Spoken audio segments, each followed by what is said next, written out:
noches. ¿Cómo están? ¿Bien? Qué bueno. Ahora su Biblia en el libro de Lucas. Libro de Lucas.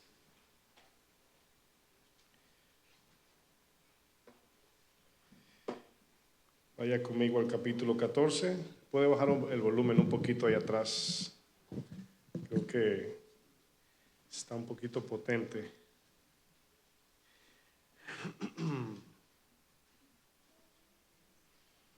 Lucas 14, nada más ponga una marca y pronto vamos a ir al tema. ¿Cómo está usted hoy? ¿Bien?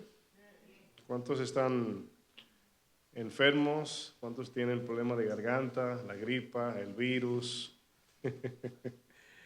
Estamos enfermos, ¿no?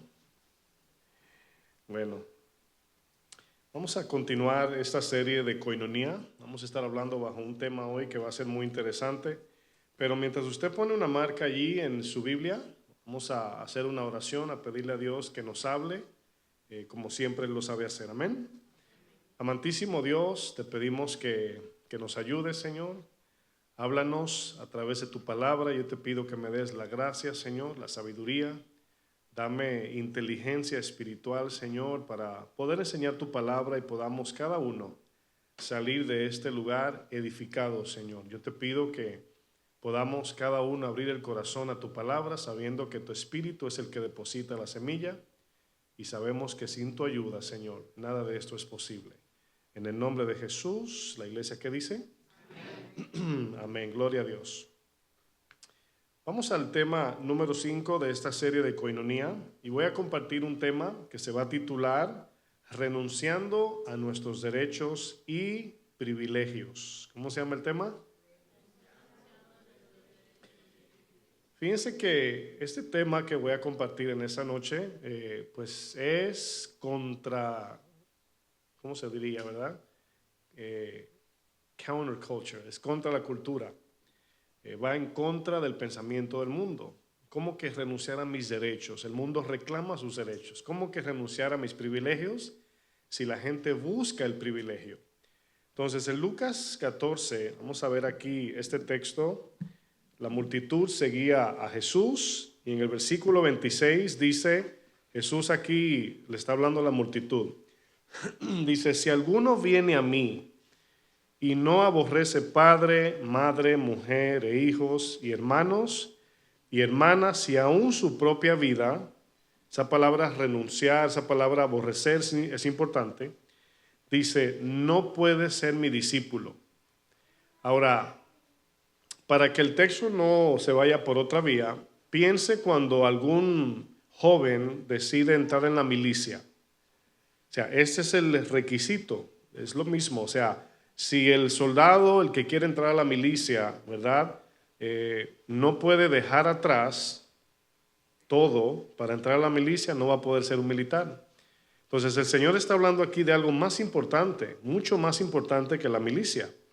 Sigo leyendo en el versículo 27. Dice, y el que no lleva su cruz y viene en pos de mí, no puede ser mi discípulo. Si usted nota en el texto que acabo de leer, el texto no dice, si alguno no aborrece padre, madre, aún su propia vida, se le va a hacer difícil ser cristiano. ¿Verdad que no dice eso? No dice, se le va a poner difícil la cosa, se va a poner pesada. Jesús dice, es imposible, no puede ser mi discípulo. Y este requisito, quiero que noten, no se lo está pidiendo a un cristiano maduro, sino de entrada. Fíjense el requisito del Señor. Si quieren seguir al Señor, dice la palabra, tienen que en intención y decisión dejarlo todo. Bueno, en el capítulo 2 del libro de Filipenses, en los versos del 5 al 8, no lo vamos a leer, pero allí encontramos 7 cualidades en la vida de Jesús. Filipenses 2, del 5 al 8, le gusta lo lee en su casa, pero ahí hay 7 cosas que Jesús manifestó al venir a esta tierra y es una buena regla para medir nuestro carácter como cristiano. Jesús, punto número 1 en esos textos aparece, dice que se desprendió de su majestad. Eso dice Filipenses 2:5, del 5 al 8. Perdón, dice que se desprendió de su majestad, dice que no se aferró a su gloria. Dice, punto 3, se despojó, o se puede entender, se hizo pobre para venir a esta tierra. Usted conoce el texto de Corintios, que todos conocemos la gracia de Dios, que Él siendo rico se hizo pobre para que por medio de su pobreza nosotros fuésemos enriquecidos. Punto 4 dice que Jesús se hizo como un esclavo. Fíjense, hasta dónde llegó el Señor. Punto 5 dice que se humilló en debilidad, es decir, el Señor de la creación tomó forma de hombre para sufrir, para ser débil, imagínense. Punto 6, se sometió a obediencia. Y punto 7, se entregó a muerte y muerte de cruz. Uno de los efectos del pecado más fuerte, mis hermanos, de los efectos que el pecado tiene en nosotros, es que nos hace creer que nosotros somos el centro de todo. Eso es un efecto del pecado. Cuando llegamos a un lugar, en vez de poner nuestra atención en los demás, queremos que la gente ponga la atención en nosotros. O sea, el pecado hace eso, tiene esa naturaleza. El pecado hace que nos enfoquemos en el yo, es decir, primero yo, salúdenme a mí primero, mírenme a mí, atiéndanme a mí. Esa es la actitud del pecado. El pecado forma su propio sistema de leyes en nuestra mente y también en el corazón. Sujeta nuestros deseos, pensamientos y los sentimientos en solo buscar nuestros propios beneficios. Nos impulsa siempre a querer llevar la delantera y produce un deseo en nosotros de querer sobresalir por encima de los demás. Bueno, el pecado es completamente opuesto al carácter y naturaleza de Dios. Ese es el pecado. Cuando conocemos a Jesús, mis hermanos, piense usted ese primer día que usted le entregó su vida al Señor, que el Señor te dijo, sígueme, igual como me dijo a mí. Ese día comenzamos con dos problemas de entrada. ¿Cuáles son esos dos problemas? Bueno, fíjense, el apóstol Pablo dice que cuando nos hacemos cristianos, nacemos de nuevo, en ese momento comienza una lucha en nuestro corazón. El que no es cristiano no tiene luchas con santidad, con venir a la iglesia, con abrir su Biblia. Eso no hay esa lucha de obedecer o de agradar a Dios. Pero una vez conocemos a Jesús, nacemos de nuevo, en ese instante comienza esa lucha dentro de nosotros. Y Pablo dice en sus palabras que estos se oponen entre sí. Es decir, el deseo de la carne quiere cumplir la voluntad del pecado y el deseo del Espíritu quiere cumplir con la voluntad de Dios. Y estos se oponen. Y esa lucha es todos los días. Si tú eres un cristiano que no lee tu Biblia, no oras, no te congregas, no sirves a Dios, poquito a poquito el poder de la carne va a ir opacando, ocultando, predominando el deseo del Espíritu en tu vida. Y vas a perder la fuerza espiritual, el deseo, te va a llegar el desánimo, y no vas a tener ninguna fuerza. Tiene que venir otro y orar por ti, levantar tus brazos. Tiene que haber un acto de un milagro casimente. Y se toma mucho de arrepentirnos y retomar el camino. Es difícil. Como también funciona al contrario. Si vivimos una vida devota al Señor, orando en su palabra, obedeciendo, peleando contra el pecado, la carne poco a poco va perdiendo su fuerza. No muere por completo hasta que nos vayamos de este mundo, pero pierde fuerza. Yo recuerdo, yo tengo 13 años de cristianos y a las cosas que yo hoy le digo que no, en aquel entonces al principio yo no podía. Siempre tenía una excusa, es que es difícil, es que es muy duro. Pero cada día obedeciendo, orando y machacando la carne. ¿Cuántos machacan la carne? ¿Cuántos van a Getsemaní? Bueno, ahí cada día diciéndole que no, al punto que muchas cosas en mi vida, pues ya yo la puedo controlar por la gracia de Dios. Hay otras que hay que seguir trabajando. Bueno, ya hemos aprendido de cómo los discípulos de Jesús se peleaban por el primer lugar. Siempre se estaban celando, compitiendo, anhelaban estar de primero. Usted conoce a los hijos de Zebedeo, le pidieron a Jesús sentarse uno a la derecha y el otro a la izquierda, ¿no? Siempre querían llevar la delantera y sus pensamientos siempre estaban sujetos, centrados en las cosas de este mundo. Pedro lo podemos usar como un reflejo para ver nuestro carácter o para compararnos con Pedro. Es decir, como Pedro era alguien tan abierto, Pedro de todo el grupo era el que manifestaba todo. Como era más acelerado, los demás a lo mejor habían algunos tímidos allí, pero Pedro era como que representaba el corazón de todos. ¿Usted se acuerda que Pedro de repente decía algo y dice la Biblia, y los demás dijeron lo mismo? Pedro era el representante de los 12, ¿no? Pero Pedro nos sirve a nosotros y es un personaje de la Biblia que puede reflejar nuestro propio carácter. Es decir, en Pedro aprendemos que todos tenemos dos problemas esenciales como cristianos. Pedro mostraba estos dos problemas que todos sin duda tenemos y que si no logramos identificar nos vamos a quedar como niños espirituales. ¿Cuáles son esos dos problemas? Número uno, la falta de entendimiento espiritual. El primer problema es ese. Cuando venimos a Cristo, entramos contentos, gozosos, alegres de haber aceptado a Jesús, pero no entendemos nada todavía. Entramos como niños espirituales. Lo que Dios no quiere es que nos quedemos siendo niños espirituales. Ese es el primer problema. Usted conoce la historia de los discípulos. El segundo problema que también enfrentamos cuando venimos al Señor es la falta de capacidad espiritual. Por un lado nos falta entendimiento espiritual y por el otro el poder espiritual, la capacidad para poder vivir la vida cristiana. Si bien recordamos, los discípulos de Jesús desconocían los propósitos de Dios y por esto cometían toda clase de imprudencia. Cada vez que Jesús les daba alguna instrucción, los discípulos no entendían y eran arrastrados por pensamientos de la carne. Un ejemplo, vamos a Juan capítulo 4. Juan capítulo 4, versículo 31.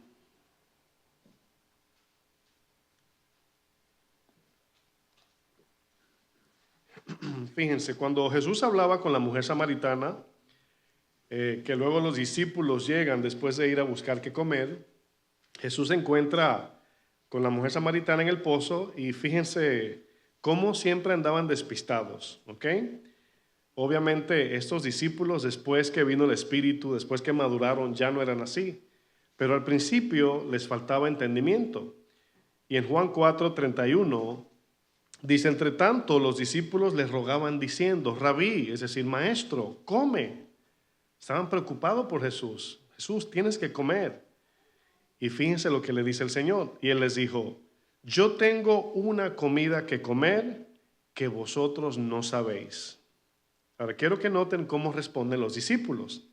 En el 33 dice, entonces los discípulos decían unos a otros, ¿le habrá traído algo de comer? Ahora, ¿notan cómo andaban desubicados? Dice el 34, Jesús les dijo, mi comida es que haga la voluntad del que me envió y que acabe su obra. ¿Qué significa comida según el contexto de lo que Jesús está diciendo?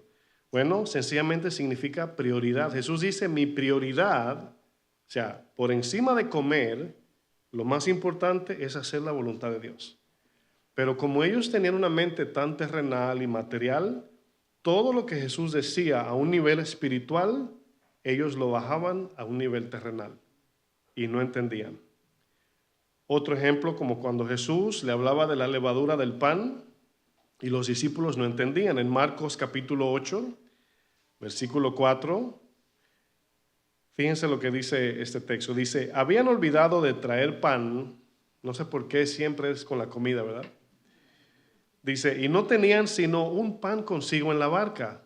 Ahora, quiero que noten que esto fue después que Jesús multiplicó los peces y los panes.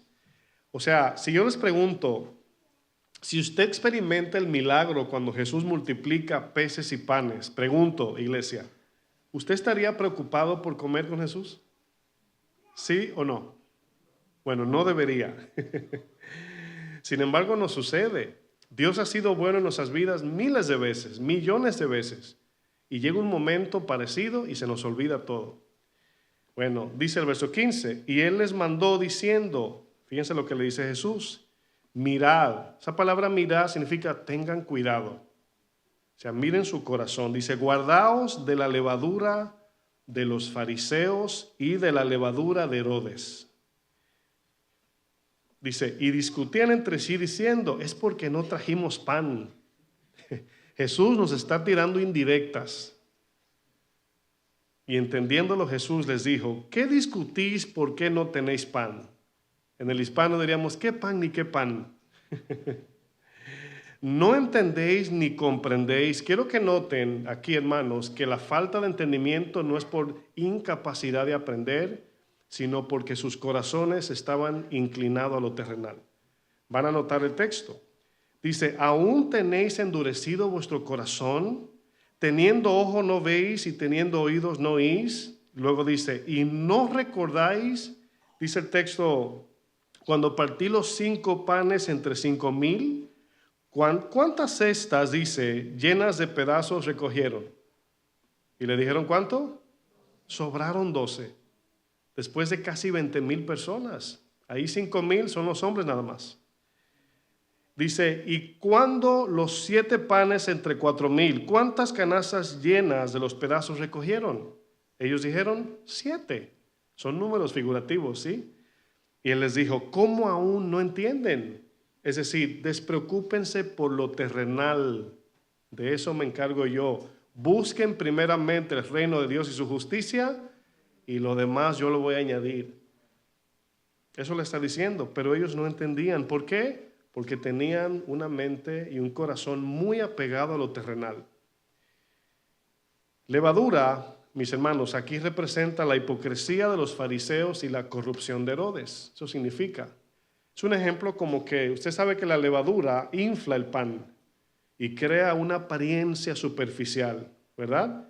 Pero sabemos que el pan, la levadura crea como si fuera unas bolas así, vamos a decir unas burbujas, ¿verdad? Se puede decir. Y uno cree que todo es pan, pero nada más está inflado de aire. No es denso de pan que está inflado, sino de la levadura lo hacía ampliar o crecerse. Bueno, cuando vinimos a Cristo, cuando vinimos al Señor, entramos en un proceso, yo le voy a llamar de adolescencia espiritual. Es decir, de niños cristianos en la fe, estamos pasando a ser maduros, cristianos maduros en la fe. Y si hay una adolescencia espiritual, se entiende que es el proceso de madurez. Adolecer significa pasar de niño a adulto. Pero fíjense, cuando los corintios se peleaban por los dones espirituales, Pablo les llamó carnales y niños en la fe, dando a entender que la madurez de un cristiano no se mide por los dones que tenga, sino por la evidencia de un carácter semejante al de Cristo. Esa es nuestra regla para medir el carácter, no que tan bien canto, que tan bien predico, que tan bien hago aquello o esto para Dios. Es el carácter. ¿Cómo reaccionas cuando te ofenden? ¿Cómo manejas el dinero? ¿Cómo tratas a tu esposa? ¿Cómo tratas a tu marido? ¿Cómo tratas a tus hijos? ¿Cómo trabajas en tu empleo secular? Ahí es donde se demuestra el carácter. ¿Sí están entendiendo? Pablo les dice en 1 Corintios 13, verso 11. Fíjense lo que dice Pablo. Quiero que noten el contexto de lo que voy a leer porque es un solo verso. Pablo, en medio del capítulo 12 y 14, ¿qué capítulo está? Ay, mira, si sabe matemática. Entre el 12 y el 14 está ¿qué? El 13. Pero el 12 y el 14, los dos está hablando del orden de los dones. Y en el mismo centro, Pablo le siembra el del carácter, el amor. El amor es sufrido, es benigno, no busca lo suyo, etc. Es decir, Dios quiere que nosotros usemos los dones. Y Dios nos ha dado a cada cristiano diferentes dones. Pero Dios quiere que esos dones sean para la edificación de la iglesia, no para que vean el don que yo tengo. Por eso el amor es el punto central aquí. Y Pablo, que se peleaba por posición cuando no era cristiano, era fariseo de fariseos, y luego dice, todo eso ya lo tengo por basura. Posición, privilegios y derechos, basura. Ahora morir es ganancia. No vivo yo, vive Cristo. Me gozo en las debilidades y en el sufrimiento, porque mientras más débil soy, más se manifiesta el poder de Cristo en mí. Esa es la madurez, hermanos. Cuando tú llegues a entender que debes abrazar el sufrimiento, comenzaste a madurar. ¿Cuántos dicen amén? Arrebata tu bendición. No deje que nadie te la quite. Pablo les dice, hermanos, fíjense, prácticamente tienen que madurar ya. No se peleen por posición, ni por lugares, ni por dones. No, somos cristianos, donde debe manifestarse el amor de Dios en mi vida. Pablo dice, 1 Corintios 13:11, cuando yo era niño, aquí obviamente es una analogía espiritual. Dice, hablaba como niño. Bueno, cuando usted era niño, ¿hablaba cosas coherentes? No, no hablábamos cosas de adultos, cosas de madurez, no. ¿Por qué no? Porque éramos niños. Bueno, lo que hablábamos era lo mismo que pensábamos. Dice Pablo, y yo pensaba como niño, no tenía buen pensamiento. Y luego dice, y también juzgaba como niño. Bueno, si juzgamos como niños, nos vamos a comportar como niños, tomaremos decisiones de niños y obviamente vendrán consecuencias, ya siendo adultos en el Señor. Dice, pero cuando ya fui hombre, cuando maduré, cuando entendí, dejé lo que era de niño. Ahora, nosotros somos expuestos a la palabra regularmente viernes y domingo aquí, aparte de los que están en el discipulado. Y nos están nutriendo con la palabra para madurar, crecer y aprender. ¿Cuántos dicen amén? Bueno, Pablo dice, si ya escuchas la palabra y Dios confronta un área de tu vida o expone tu corazón, Pablo dice, ya tenemos que dejar eso de niño. O sea, pastor, me fui de la iglesia porque no me saludaron. ¿Qué tiempo tienes en el Señor? No, conocí al Señor hace una semana. Ah, te entiendo. No, mira, perdón, ten paciencia, vuelve. Pero si alguien que tiene 1 año, 2, 3, 5 en el Señor, 10 o 15, pues no ha madurado. Todavía es niño. Y Pablo nos manda a cambiar esa mentalidad, mis hermanos, porque si queremos tener comunión, si queremos ser un cuerpo y funcionar de manera sana, tiene que haber buena comunicación con la cabeza que es Cristo para que haya buen efecto en el cuerpo. Y tu obediencia y la mía colabora con la salvación del mundo, hermanos. Eso es lo que Dios quiere, que el cuerpo camine para que se lleve la misión a cabo. No perder tiempo en nosotros tratar de salir de la niñez, sino ya madurar, debiendo ser ya maestros ya. Romanos 12:2, en la versión nueva, Biblia Viva, dice, no se amolden a la conducta de este mundo. Al contrario, sean personas diferentes. Yo pregunto, ¿cómo es que somos diferentes en el mundo? Bueno, muchas veces puede ser la vestimenta, dependiendo, ¿no? Muchas veces puede ser. A lo mejor tu vestimenta puede reflejar un carácter diferente, pero aquí el texto va más allá. El mundo tiene un comportamiento, un lenguaje, vamos a usar el ejemplo de Pablo.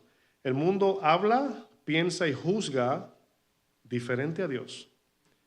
Nosotros no debemos de parecernos en ese sentido al mundo. Sin embargo, desafortunadamente, hermanos, la iglesia está inundada del mundo. Se está metiendo más y más a la iglesia del mundo. Y usamos técnicas, dinámicas, estrategias del mundo para hacer crecer la iglesia, hermanos. Y echamos a un lado la palabra. Y eso no está bien. No debe ser así. Por eso Pablo dice, al contrario, sean personas diferentes en cuanto a su conducta y forma de pensar.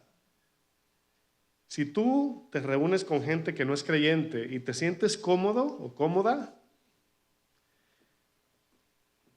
unos dirían, pastor, no podemos hablar con... No, sí, pero llega un momento, hermanos, que es una corriente contraria. Por más condescendientes y pacientes y amables y dulces que seamos, para tú llevarte bien en una relación íntima con un no creyente, a menos que sea un familiar, eso es diferente, ¿verdad? Mi papá, yo le doy beso, lo abrazo y eso es otra cosa. Pero yo estoy hablando de amistad o de ambiente con el mundo. Es muy difícil, hermanos. Tienes que esconder tu cristianismo y comportarte medio cristiano y medio mundano. Eso es así. Tu vida, cuando ese testimonio contrasta la vida de los demás y los demás se ofenden. Por eso usted llega a un lugar y se le salen sus malas palabras. Ay, perdón. Yo le digo, no, tranquilo, o sea, yo entiendo. No son cristianos. Si le pones bozal al cerdo, sigue siendo cerdo. Bueno, eso dice la Biblia, yo no estoy llamando a nadie cerdo. Así dice la Biblia. Dice, cuando cambie su conducta y su forma de pensar, dice, así aprenderán lo que Dios quiere. Por eso el texto nos dice, hermanos, que encontramos la voluntad de Dios cuando caminamos en su palabra. ¿Se ha escuchado cristianos que dicen, yo desconozco la voluntad de Dios para mi vida? No sé qué Dios quiere para mí. Bueno, de entrada lo que quiere es consagración. De entrada, santidad. Dice luego, para que sepas lo que es bueno, agradable y perfecto.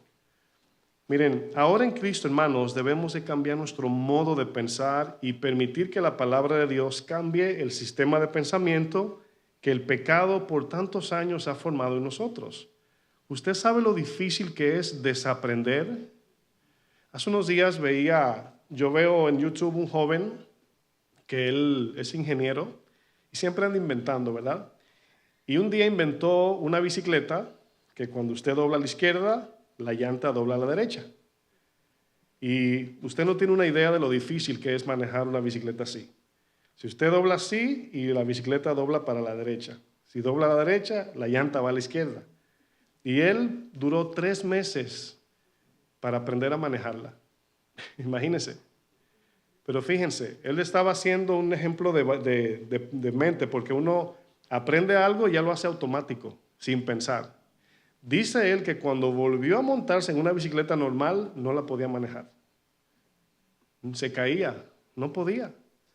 Es difícil desaprender, hermanos. Es difícil sacar, si alguien acepta a Cristo como nuevo, es más fácil doctrinar, discipular, que una persona que ya es cristiana, que va a cambiar de un lugar a otro o va a cambiar de doctrina. Es difícil.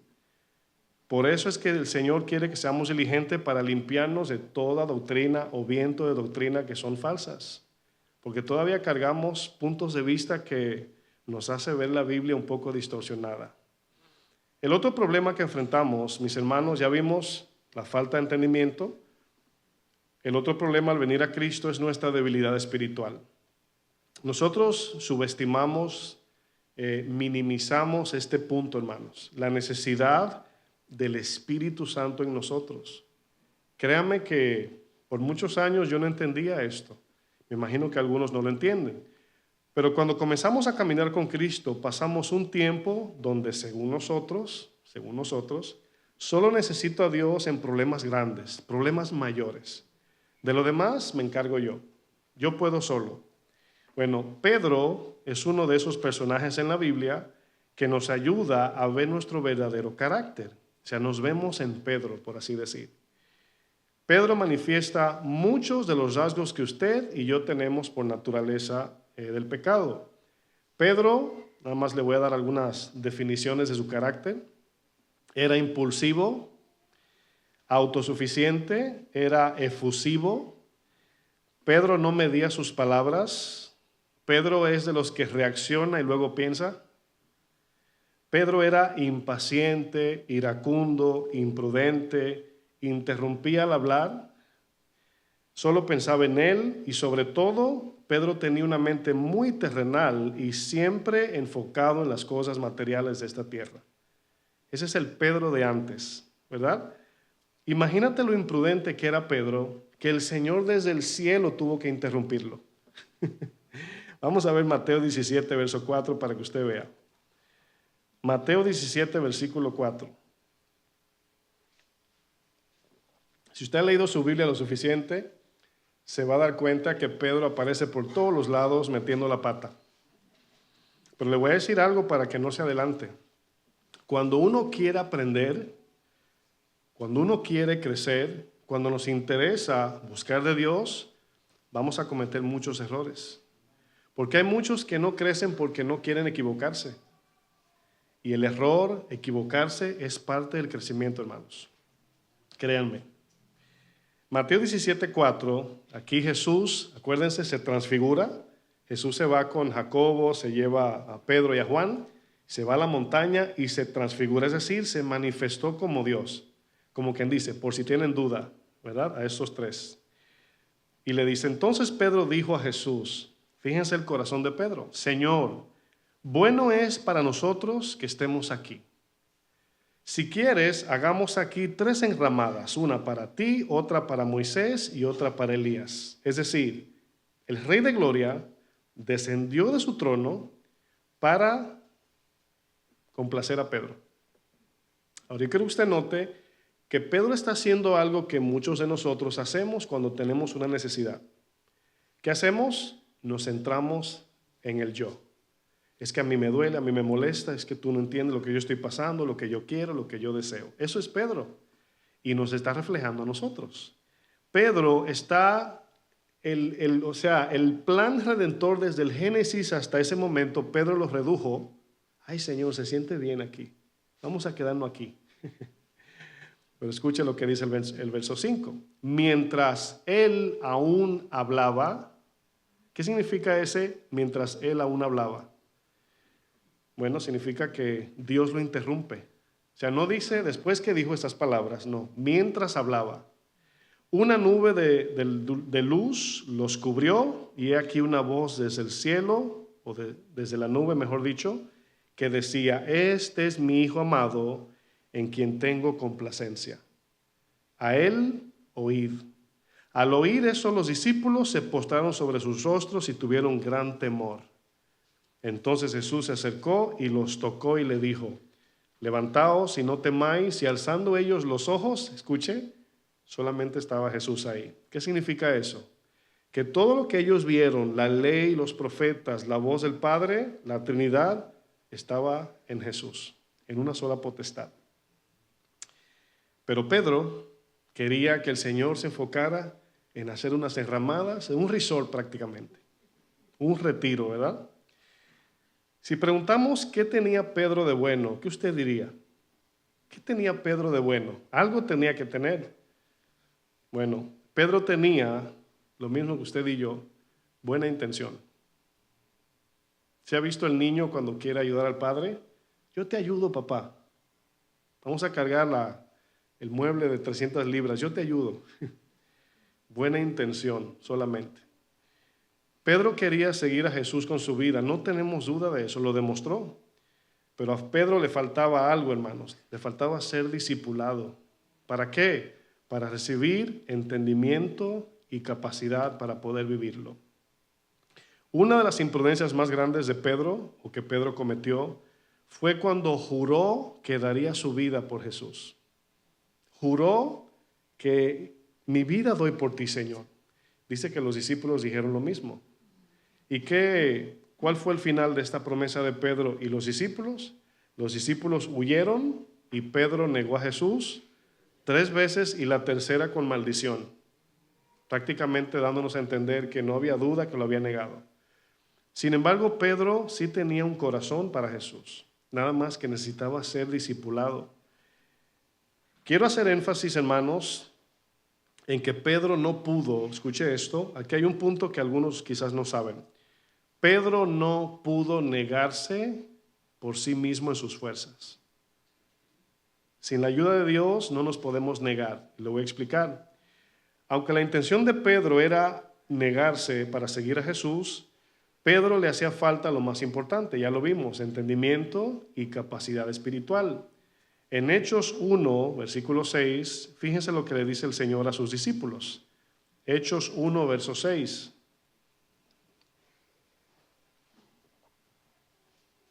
Aquí vemos la promesa. Dice, entonces los que se habían reunido, le preguntaron diciendo, Señor, ¿restaurarás el reino a Israel en este tiempo? Y les dijo, no os toca a vosotros saber los tiempos o sazones. Ahí la palabra sazón no es de comida. La palabra griega sazón ahí es kairos. Significa no es dado a vosotros a conocer los tiempos de Dios. Eso significa. Cronos en griego es el reloj que usted tiene y el mío, 24 horas. Kairos son los tiempos de Dios que solo Él conoce. Entonces, solamente Dios sabe todas las cosas. Amén.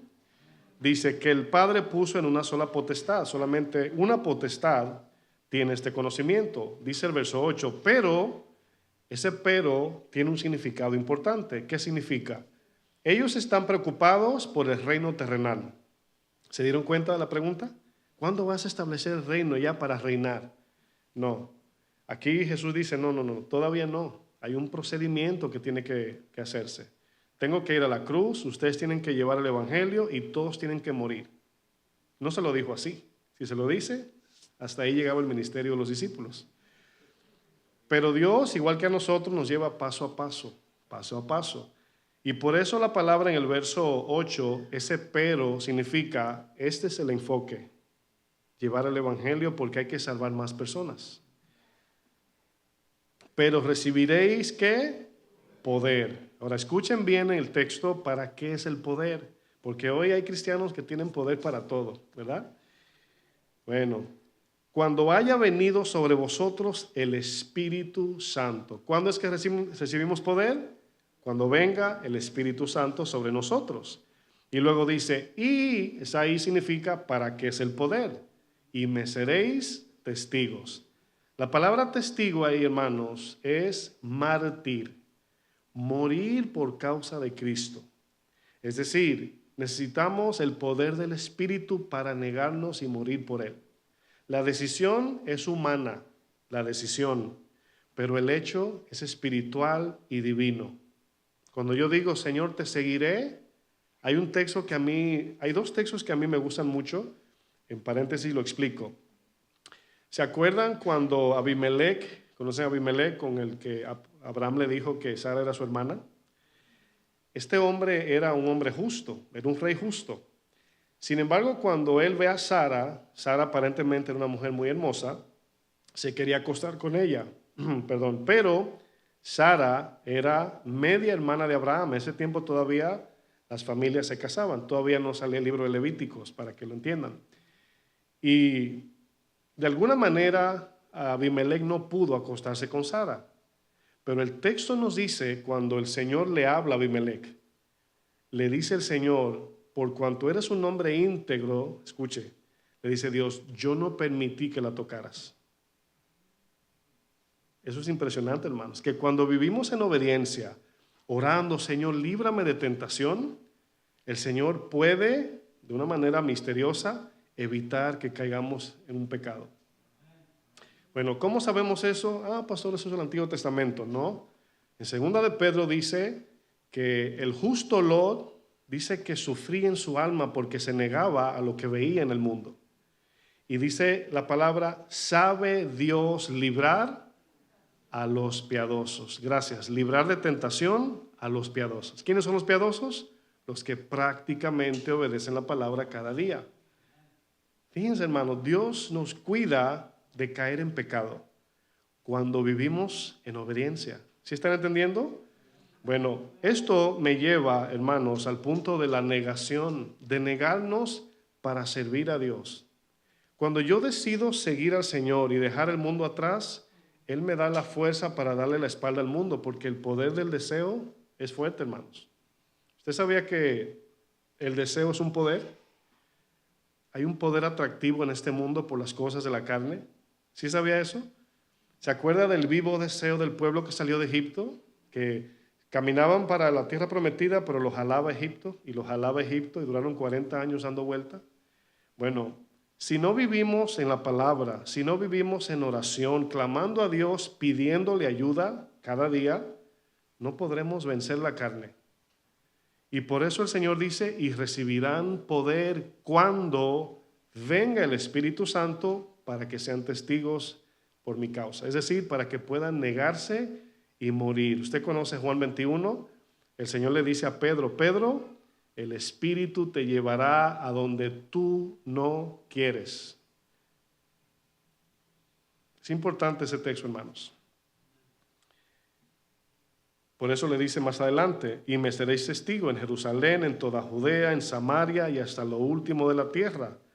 Y habiendo dicho estas cosas, viéndolo ellos, fue alzado y le recibió una nube que le ocultó de sus ojos. El Señor se fue a su trono, es decir, sus últimas palabras es, les dejé mi palabra, les dejé mi espíritu y les dejé mi misión. En eso tienen que enfocarse. Existe, hermanos, un solo requisito para nosotros seguir a Jesús. Un solo. y es renunciar a todo. Y esa palabrita, renunciar, hermanos, es la discordia de todos los días. Renunciar al mundo, renunciar a tus deseos, a lo que tú amas, para hacer la voluntad de Dios.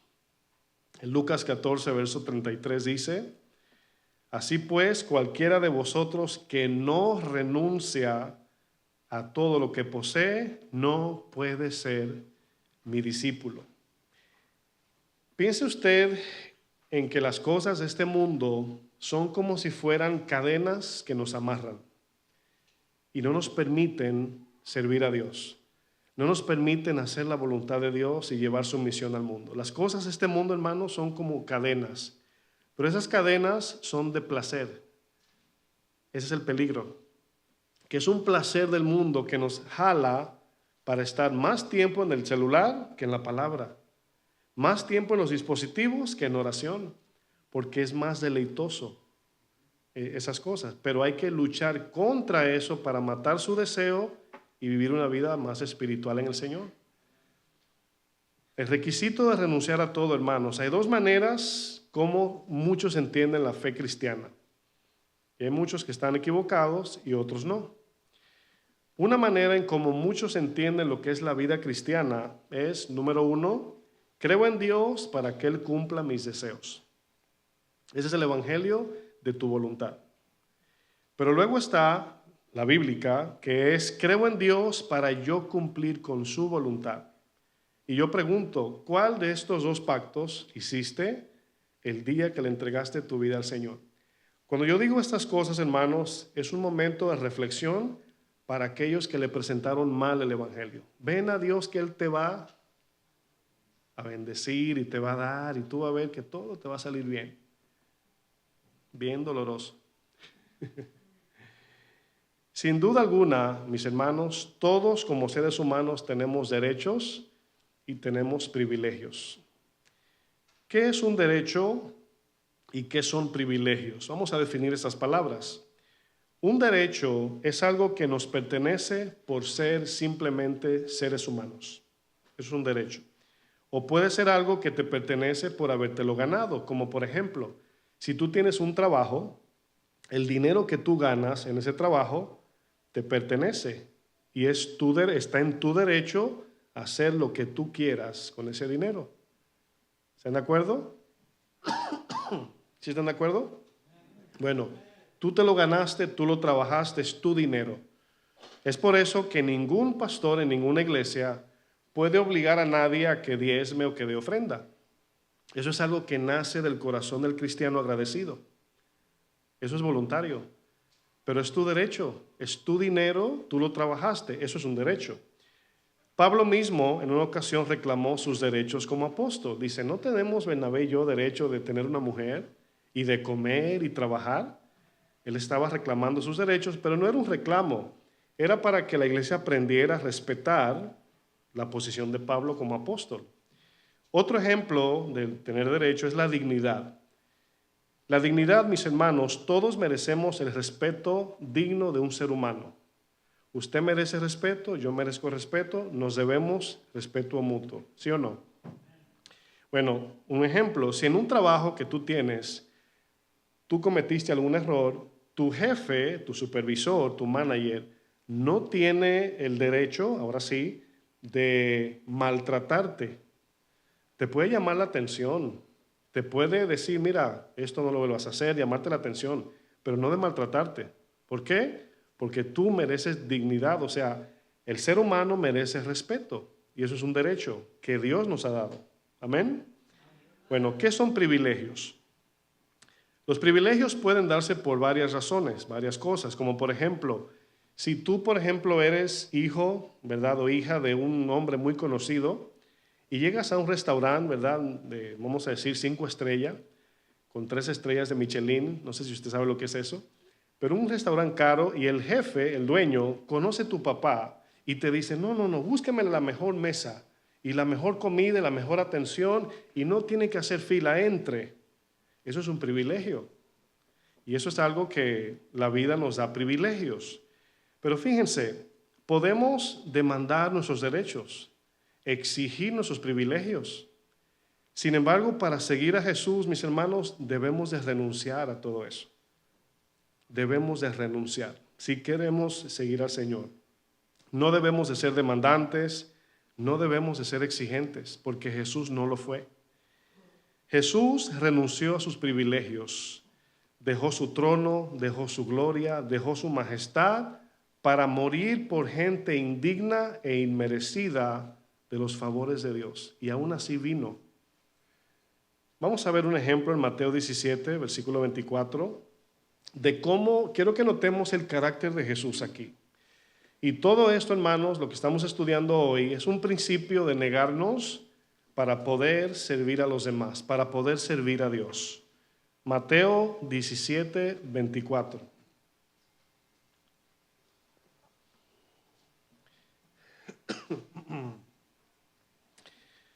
Usted conoce esta historia, dice el versículo 24, dice, cuando llegaron a Capernaum, vinieron a Pedro los que cobraban las 2 dracmas. Aquí se cobraba en ese tiempo un impuesto en el templo, la cuota, algunos le entienden.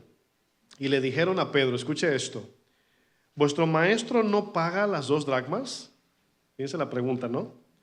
Él le dijo, sí. Esa fue la respuesta de Pedro, sí. Pero Pedro no sabe. Pedro aquí estaba en aprietos. Dijo, ¿Jesús no paga impuesto? Y Pedro dijo, sí. Casi como que, ay, no sé. O sea, esa fue su respuesta. Se preocupó y para no quedar mal dijo, sí. Bueno, el Señor luego se arregla o no sé lo que va a hacer. Pero dice, y al entrar él en casa, Jesús lo estaba esperando ya. Ahora, cuando le hacen la pregunta a Pedro, Jesús no estaba ahí. Y yo me imagino a Pedro todo el camino comiéndose las uñas. ¿Qué va a hacer? ¿Qué va a decir el Señor? Pero fíjense cómo es Dios, que antes de pedirle, ya Él sabe lo que queremos, ¿no? Al entrar él en casa, entrar Pedro, Jesús le habló primero. ¿Por qué dice esa frase?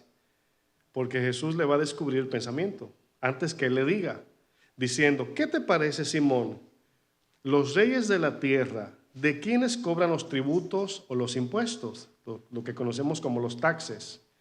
Dice Jesús, ¿de sus hijos o de los extraños? Es decir, en tiempos bíblicos, pues obviamente la familia era exenta de impuestos. Así era en ese tiempo. Y hoy se ve tipo corrupción. Hoy, ¿verdad? Pero bueno, el 26 dice, Pedro le responde, de los extraños. O sea, obviamente no le van a cobrar a sus hijos. Eso es lo obvio, lo que Pedro responde. Jesús le está haciendo una pregunta para que Pedro entienda lo obvio. ¿Qué es lo obvio? ¿Que le cobren impuestos a Jesús en el templo? No. ¿De quién es el templo? Del Señor. Pero yo quiero que noten que Jesús no es como nosotros. Si yo llego a un negocio mío y el que está a la puerta, que no sabe que soy el dueño, me quiere cobrar entradas, uno hasta se ríe y dice, ay, si tú supieras quién yo soy. Jesús le dijo luego, los hijos están exentos.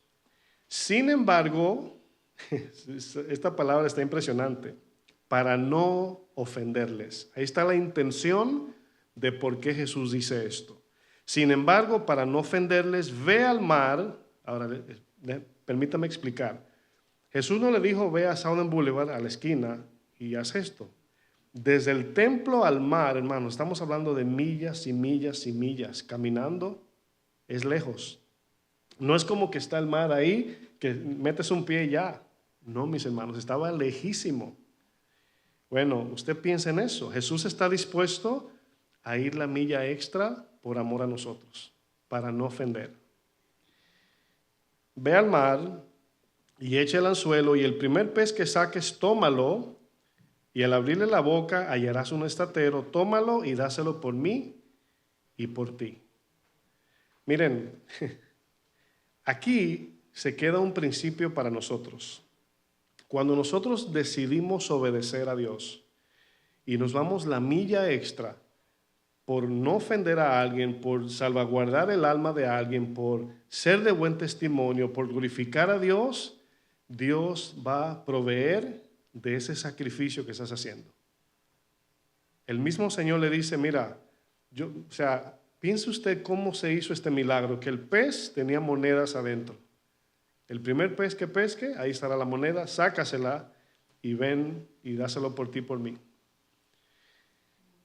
Hermanos, cuando yo tenía mi negocio, yo tenía el negocio de hacer diseños y logos y todo ese tipo de publicidad para los negocios. Llegaba a conocer personas que tenían negocios también, restaurantes, tiendas, tenían car wash donde cambian el aceite del carro, y uno, por conocer al dueño, era de cierto privilegio. Bueno, usted sabe, no sé si le ha pasado, qué se siente cuando hay una fila larguísima y el dueño te dice, brinca, salta la fila y entra. Te sientes como el rey o la reina del universo. Y fíjense, en mi vida cristiana me he topado con cosas así. Ahora, bueno, hace 2 años fui a mi país a buscar el acta de nacimiento de mi mamá. Y estábamos en lo que le llamamos allá la cédula, o bueno, sí, la cédula, es un lugar donde sacamos documentos. Y desde las 8 de la mañana hasta las 3 había un sol, mis hermanos, y yo con un deseo, yo conocía la mitad de los empleados que trabajan ahí. Y sin saberlo, la encargada de ese lugar me conoce. Y yo me di cuenta al final. Y mi tío andaba conmigo. Mi tío estaba desesperadísimo. ¿Y qué tanto tiempo se toman? ¿Y por qué hay que esperar tanto? Y si yo le digo que yo conozco 6 o 7 personas que me hacen el papeleo rápido, imagínense mi tío qué me hubiese dicho. Llámalo, vámonos de aquí. Y yo callado, porque soy cristiano. Y yo veía gente de campo que venían pagando pasaje, sudados, haciendo su filita. ¿Usted cree que es justo que yo venga y me le ponga adelante? Bueno, somos cristianos. Cuando yo entré a buscar el papel, la señora encargada, que es como si fuera, pues la encargada ahí se llama Maris, no sé si me está viendo por internet, es en mi pueblo, y me dice, oh, ¿qué tú haces aquí? Y yo miré, mi tío estaba cerca y ojalá no se haya dado cuenta que me saludó. Pero yo estaba evitando a todo dar el privilegio, evitándolo. ¿Por qué? Porque soy cristiano. Más difícil. Yo estaba parado como por 5 horas ahí. Que yo me hubiese tomado 10 minutos a mi entrar. Yo conocía como a 8. Cuando entré porque la fila llegaba afuera. Cuando yo entré al lugar era saludando, fulano, fulano, fulano, así. Y yo mirando a ver si mi tío me veía, digo yo, ojalá que no me vea. Pero todo eso, hermanos, es porque somos cristianos. Increíblemente me acuerdo que la muchacha que estaba ahí, porque luego la gente se enoja con el encargado que está ahí. Y usted sabe que no es culpa de ellos, están nada más trabajando. Insultos y la gente diciéndole malas palabras y yo, ay Señor. Ese es nuestro deber. ¿Renunciar a qué? A nuestros privilegios, mis hermanos. ¿Cuántos de nosotros hemos o nos han arrebatado nuestros derechos? ¿Cuántos de los que están aquí se han enojado porque alguien vino y se le paró adelante en la fila después de 1 o 2 horas de esperar? Bueno, a lo mejor te ibas a estacionar y alguien te cogió el parqueo, como decimos en el Bronx. Por ahí no pasa eso por su casa. Los que viven afuera del Bronx no pasan por ese problema. Somos nosotros aquí. Tienes 1 hora en tráfico y estás ahí a milla y media de la salida y estás parado y los carros metiéndose ahí adelante. Bueno, a lo mejor tú eres uno que entraste ahí. Alguien te roba tu derecho y te sientes pisoteado. Imagínese. O a lo mejor estás ahí, mi hermanita, en la fila, tienes 1 hora y llega la señora con su cartera Louis, dándole vuelta a su llave BMW y sus lentes de 24 pulgadas, y se para adelante con goma de mascar. Y tú dices, ¡ay, qué bonita! ¿A quién le ha pasado eso? ¿Alguna hermanita aquí a lo mejor no? Sentimos como que nos pisan cuando nos roban nuestros derechos, ¿sí o no? Pero ¿cuál era el derecho de Jesús al llegar al templo, hermanos? ¿Cuál era su derecho? El templo era de Jesús, del Señor. Y Jesús prefiere renunciar a sus derechos y sus privilegios por amor al prójimo. Jesús siempre nos sorprende, ¿sí o no? Las palabras de Jesús a Pedro: Pedro, los gobernantes se abusan de la gente. Los gobernantes pisotean la gente. Sin embargo, para no ofenderles, le dice a Pedro: ve al mar y saca un estatero y dáselo por ti, por mí, para no ofenderle. Pedro, ve, camina 20 millas al mar. Mejor, Señor, pero dile que tú eres Jesús. Dile que tú eres el Señor. No, Pedro, para no ofenderle, mejor no. Este, mis hermanos, es el entendimiento que todos debemos de tener. El principio de que no somos los privilegiados. Por eso es que me da mucha pena cristianos que dicen: yo soy una hija del rey, o yo soy un hijo del rey. Yo le digo: compórtate como tal, como Jesús, ¿sí o no? Jesús se comportó así. No tengo que ser primero yo. No me tienes que dar el mejor a mí. No, mejor dáselo a otro. Claro, hay momentos donde recibimos privilegio y donde se respeta el derecho, está bien, pero lo que no debemos hacer es exigir y demandar. Debemos hacer como Jesús. ¿Cuántas veces, mis hermanos, no nos hemos tragado nuestras palabras solo por sostener una relación? ¿Cuántas veces hemos aguantado alguna ofensa solo por el motivo de no fracturar una relación de alguien que le tenemos aprecio? Dice: mejor me callo para sostener la relación. Es increíble, pero es algo que nos pasa a diario, hermanos. Nos pasa a diario, especialmente en esta ciudad donde está tan llena de gente. Yo he aprendido un principio, yo se lo comparto. Siempre es importante para nosotros salir temprano, ser diligente. ¿Sabe por qué? Porque cuando tú andas con tiempo extra y alguien anda volando a las prisas, tú le puedes decir: no, adelante, no pasa nada. Y tú mantienes tu paz. Pero si andamos siempre al minuto, tarde, vamos a estar, como diría una tía mía, desgreñándonos con la gente, peleando con la gente. Desgreñar, mi hermana, es jalar cabellos. Es que me miro, ¿qué? Desgreñar es jalarse los cabellos. Y eso es un principio que nos evita una reacción y un pleito con alguien. Porque hay gente que abusa, mis hermanos. Aquí, los que vivimos en el Bronx, estás ahí 1 hora esperando un estacionamiento y a punto cuando vas a entrar, se mete otro. Bueno, yo ya no reacciono a eso. Yo digo: bueno, Señor, ese no era el mío. Y así le digo: ese no era el mío. En Lucas 9:54, para concluir, los discípulos, mis hermanos, eran sin entendimiento, querían resolver todo con pleito, con furia, con venganza. Se enojaban. Fíjense cómo en una ocasión Jesús no los recibieron en Samaria. Fíjense, otra cosa, el Señor de gloria. Y dice en Lucas 9:54, viendo esto sus discípulos, que no recibieron a Jesús, Jacobo y Juan, los hijos del trueno, claro, dijeron: Señor, ¿quieres que mandemos que descienda fuego del cielo, como hizo Elías, y los consuma? ¿Cuántos de ustedes han apretado los dientes de enojo con alguien? Sí. ¿Alguien? Sí, mis hermanos, llega ese momento de: Señor, a su nombre gloria, ¿verdad? Dice el 55, entonces volviéndose él, Jesús, les reprendió, les llamó la atención, diciendo: fíjense, Jesús iba a ir a Samaria y no lo recibieron. Y Jesús decide irse, mansamente decide: no pasa nada. ¿Y te vas a quedar así? ¿Sí? Así de sencillo.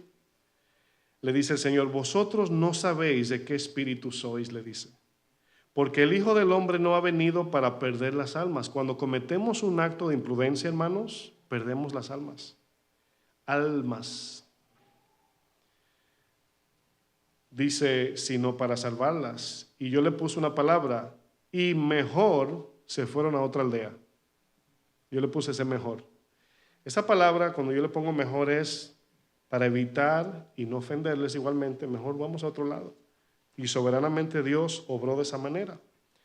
En pocas palabras, los discípulos revelan su corazón, mis hermanos, al pedirle esto a Jesús: Señor, envía fuego y consúmelos. No, mis hermanos, Jesús desciende de su trono para morir por nosotros. Si Jesús consume a esos samaritanos, el fuego también tenía que llevarse a Pedro y a los discípulos. No porque yo quiero, para que no se confundan en mi expresión, sino porque todos merecemos igualmente su ira. Hay una reacción natural en nosotros cuando somos ofendidos. ¿Sí o no? Usted siente algo por dentro, eso es natural. En todos nos va a pasar. Pero a medida que vamos siendo más como Jesús, perdonando, siendo pacientes, el carácter del Espíritu lo va cambiando al punto que ya no reaccionas como antes. Y vamos siendo más manso, nos vamos pareciendo más a Jesús, se van manifestando más los frutos del Espíritu, etcétera, etcétera. Reaccionamos en enojo cuando alguien se opone a nosotros. El pecado por naturaleza produce en nosotros que nos enojemos y queramos reaccionar.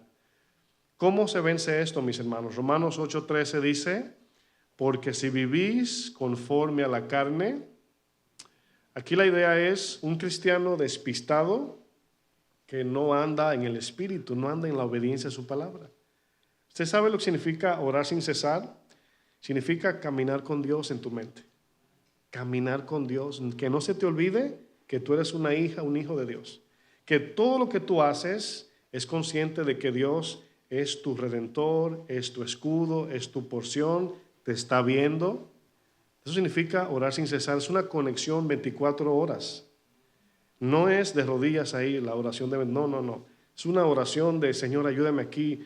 Es una conexión también mental con Dios, de que estoy confiando en Dios para esto. Hay oraciones que usted no dice nada, nada más confía y ya está orando al Señor, porque es una conexión de confianza. No sé si me logro entender. El que vive en la carne, el que se ocupa en las cosas de la carne, dice Pablo, morirás, espiritualmente vas a morir. Mas si por el Espíritu hacéis morir las obras de la carne, viviréis. Pero notan que el Espíritu es el agente que está mortificando la carne. Tú tomas la decisión, el Espíritu mata el deseo. Porque todos los que son guiados por el Espíritu de Dios, estos son hijos de Dios. Aún negarnos, mis hermanos, al deseo de la carne requiere del poder de Dios. Es cierto que es nuestra decisión negarnos, es cierto, pero el poder de vencer la carne es el Espíritu Santo. Y eso es algo que el cristiano a veces no sabe. Cuando yo digo no quiero pecar, aunque no lo haga, ahí está el deseo de pecar. Y ustedes saben que en el deseo se peca, en el pensamiento. Pero cuando tú, por el poder del Espíritu Santo, le dices que no al pecado, prácticamente va muriendo al punto que ya ni siquiera tienes que decir que no quiere, sino que ya eso ni existe en tus pensamientos. No tiene nada en ti, como dice Jesús. Perdón. ¿Recuerdan las palabras de Jesús a Pedro? El Espíritu te llevará donde tú no quieres. ¿Qué significa eso? Obviamente, cuando nacemos de nuevo, el Espíritu produce en nosotros los deseos de Dios. Y el pecado y Dios no tienen nada que ver. Hay un choque en el corazón. Yo quiero hacer mi voluntad, Dios quiere que yo haga la de Él. Y el Espíritu es el que produce el querer como el hacer. El conocimiento de su palabra solo nos enseña cómo debemos negarnos, pero el poder del Espíritu de Dios nos capacita para poder negarnos, como en el caso de José, que corrió dejando a la mujer de Potifar. ¿Recuerdan bien, hermanos, cuáles son los dos problemas que enfrentamos como cristianos? Al principio lo mencioné, falta de entendimiento y la falta de capacidad. En Hechos 4, quiero leer unos textos para concluir, se lo voy a leer un poco deprisa para terminar. Vamos a ver aquí un texto y vamos a ver 7 puntos en cómo estos hombres y mujeres de Dios se renunciaron a sus derechos y privilegios, ¿ok? Hechos 4:32 dice, y la multitud de los que habían creído era de un corazón y un alma. Y ninguno decía ser suyo propio nada de lo que poseía, sino que tenían todas las cosas en común y con gran poder los apóstoles daban testimonio de la resurrección del Señor Jesús. Y abundante gracia era sobre todos ellos. Verso 34 dice, así que no había entre ellos ningún necesitado, porque todos los que poseían heredades o casas las vendían y traían el precio de lo vendido y lo ponían a los pies de los apóstoles y se repartía cada uno según su necesidad. Entonces José, a quien los apóstoles pusieron por sobrenombre Bernabé, que traducido es hijo de consolación, levita natural de Chipre, como tenía una heredad, la vendió y trajo el precio y lo puso a los pies de los apóstoles. Se entiende que el dinero era para la obra del ministerio. Vamos a ver las veces que este texto hace mención de algún acto de negarse a sus derechos y privilegios. 7 puntos. Número 1, dice el texto, eran de un corazón y un alma. La palabra corazón aquí se está refiriendo a la voluntad. Todos se sometieron a la voluntad de Dios. Eso significa eran de un corazón. Y un alma significa que no se dejaban llevar por los sentimientos. No es lo que yo pienso, lo que yo siento, sino la voluntad de Dios. Eso significa. Tenían que renunciar a ellos para hacer esto. Punto 2, el texto dice, ninguno decía ser suyo propio lo que poseían. Bueno, esto habla de que eran desprendidos. Punto 3, todo en un mismo acuerdo. Estaban en sumisión a la palabra, no en opinión. O sea, no es lo que yo pienso, es lo que dice la palabra. Yo siempre que escucho a los pastores, Chava, Chuy y a Toño, los escucho, ¿verdad? Y nos aconsejan, nos dicen, mira, en 43 años hemos tenido muchos desacuerdos, pero al final del día se hace la voluntad de Dios, porque ninguno está para hacer su voluntad. Y yo digo lo mismo. Punto 4, dice el texto que daban testimonio. Bueno, eso significa que exponían sus vidas para predicar a Cristo. Punto 5 dice que no habían entre ellos necesitados. Esto habla de equidad. Y para que haya equidad, hermanos, pues tiene que haber un desprendimiento del que tiene. Punto 6 dice vendían sus propiedades. Esto era para la obra del ministerio. Y punto 7, se repartían según cada necesidad. Es decir, atendían las necesidades de cada uno. ¿Usted cree que cuando uno pelea por sus derechos y sus privilegios y uno es exigente y demandante, se puede llevar esto a cabo? Aquí hay cosas que yo sé que de entrada nos confronta. Cuando dice el texto, ellos, dice, ninguno decía que lo que ellos tenían eran de ellos. Eso hoy, hermanos, es un insulto. Pastor, yo trabajé y yo compré lo mío. Por eso dije, es un derecho. Pero es voluntariamente que renunciamos a las cosas para servir a Dios. ¿Cuántos entienden eso? No se da cuenta, hermanos, que un capítulo más adelante, solamente lo voy a parafrasear, aparece una pareja contrario a lo que acabamos de leer, Ananías y Zafira.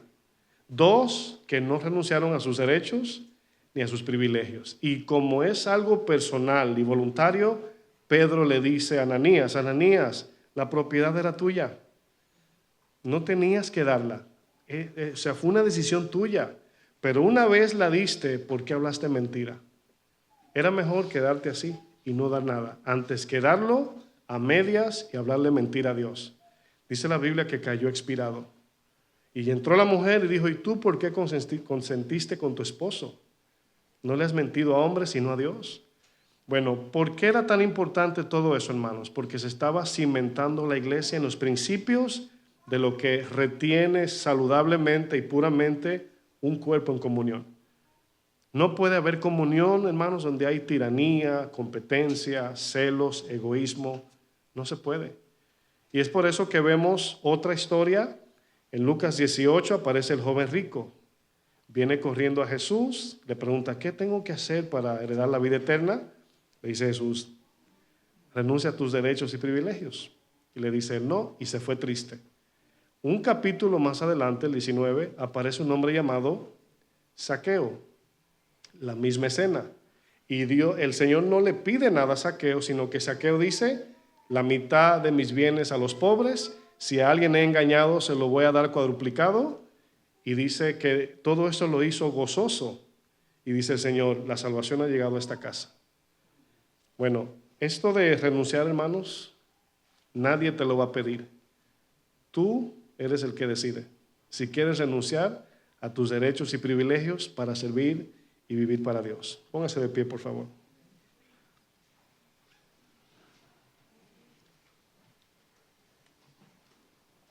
Esta enseñanza nos ayuda en principio, hermanos, a que caminar con Dios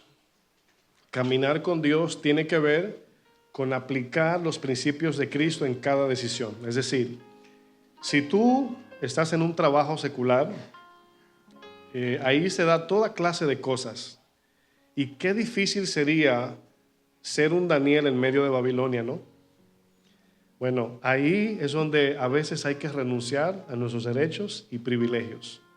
Lo que nos hace diferente como cristianos es que hemos renunciado a nuestros privilegios y derechos.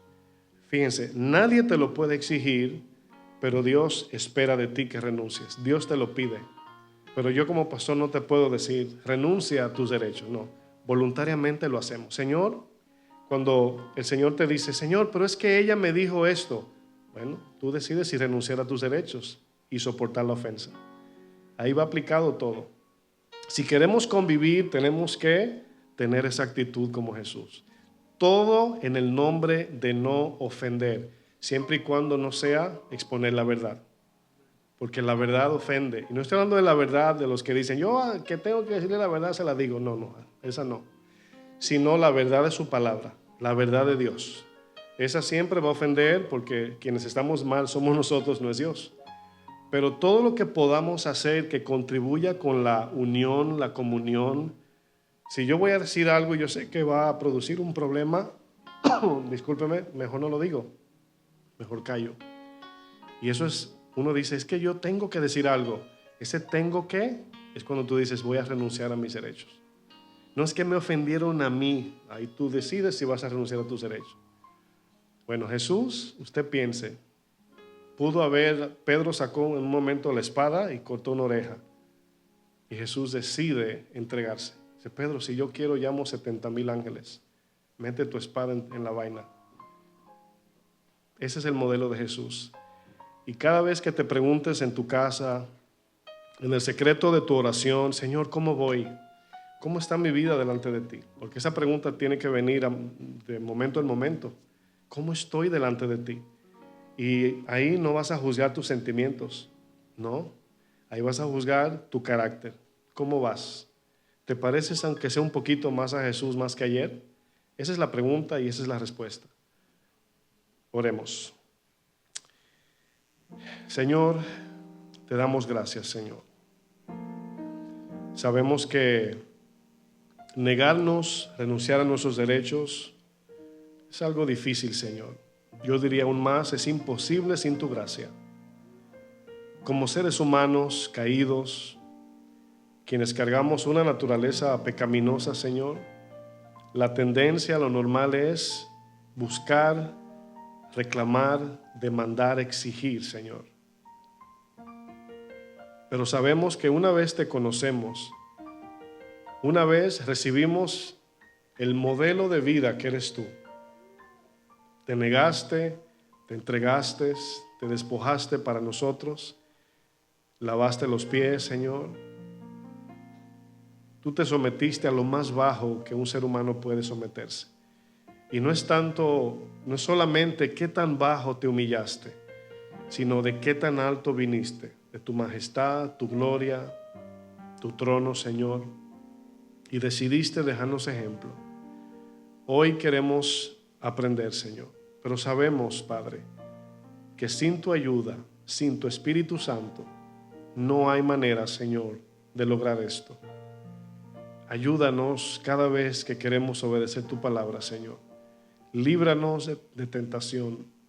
Líbranos, Señor, de ofenderte a ti o ofender uno de los tuyos. Tu palabra dice que cuando ofendemos a un pequeño, que es mejor atarnos a un molino y lanzarnos al mar. Eso significa lo importante que es para ti, Señor, el no ofender.